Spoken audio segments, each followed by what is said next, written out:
Di antara jendela kaca dan jalanan berdebu, Raihan duduk di trotoar depan pusat perbelanjaan mewah. Tangan tertekuk memijat kaki yang pegal setelah mengangkut ember air seharian. Kemejanya lusuh, sepatunya bolong, tapi matanya tetap terarah ke jendela toko baju mahal di depannya, di mana seorang wanita dengan rambut coklat kemerahan sedang memandang gaun putih. Dengan senyum lembut, wanita itu adalah Laras, putri pemilik grup properti terbesar di kota.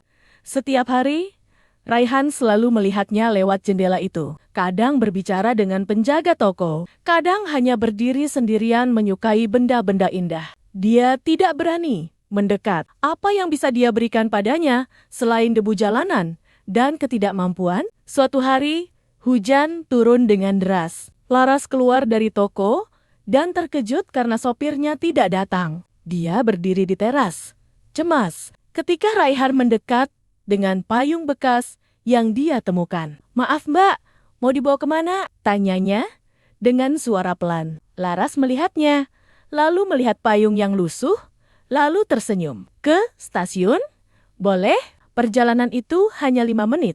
Tapi bagi keduanya seolah-olah abadi." Laras bertanya tentang kehidupannya. Bagaimana dia bekerja untuk membantu orang tua yang sakit. Bagaimana dia berharap bisa sekolah lagi. Raihan juga bertanya tentang dia, bahwa dia sebenarnya bosan dengan kehidupannya yang selalu diatur orang lain. Bahwa dia suka membaca puisi dan senang melihat matahari terbenam di pantai. Sejak hari itu, mereka sering bertemu. Raihan selalu menunggu di sudut jalan yang sama ketika Laras keluar dari toko, dan mereka bergelanjalan sambil berbicara. Kadang hanya diam, menyaksikan orang-orang lewat. Laras tidak pernah memandangnya dengan pandangan merendahkan, dan Raihan tidak pernah merasa kurang karena kemiskinannya di hadapannya. Dia hanyalah Raihan, orang yang dia suka karena tulusni.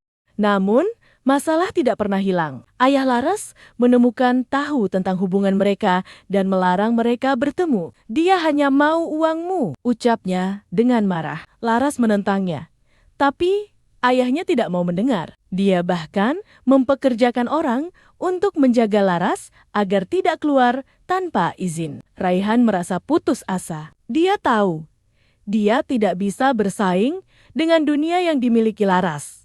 Tapi satu malam, Laras keluar dari rumah secara diam-diam, menemukan Raihan yang sedang duduk di tepi sungai. "Aku tidak peduli dengan uang atau statusmu," katanya, memegang tangannya. "Aku mencintaimu karena kamu yang sebenarnya." Raihan menangis. Dia mengelilingi pinggangnya, dan di bawah bintang-bintang. Mereka berjanji untuk bersama.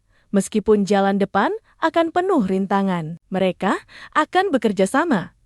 Laras akan membantu Raihan sekolah lagi, dan Raihan akan memberinya kebahagiaan yang dia cari di tengah keramaian dunia megah. Beberapa tahun kemudian, Raihan menjadi insinyur muda yang sukses, dan Laras membuka toko buku kecil yang dia impikan, di mana mereka sering duduk bersama, membaca puisi, sambil melihat orang-orang datang dan pergi. Jendela kaca toko itu tidak lagi menjadi halangan di antara mereka, melainkan jendela untuk masa depan yang mereka bangun bersama.